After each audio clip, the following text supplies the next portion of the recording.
You ask Tiger to solve. This deals with linear equations with one unknown. The final result is x equals 3. Let's solve it step by step. Group all x terms on the left side of the equation.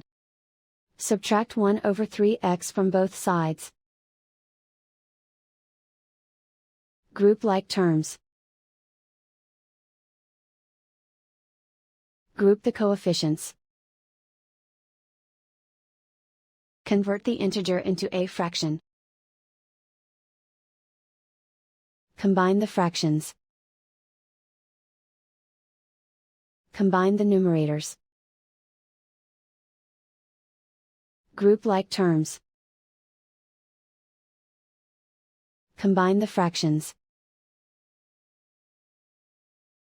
Combine the numerators.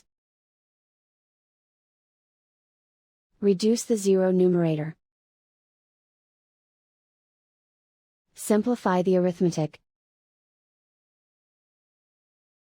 Group all constants on the right side of the equation. Add 7 to both sides.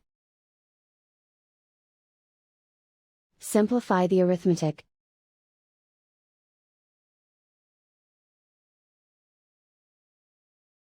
Isolate the x. Multiply both sides by inverse fraction 3 over 5.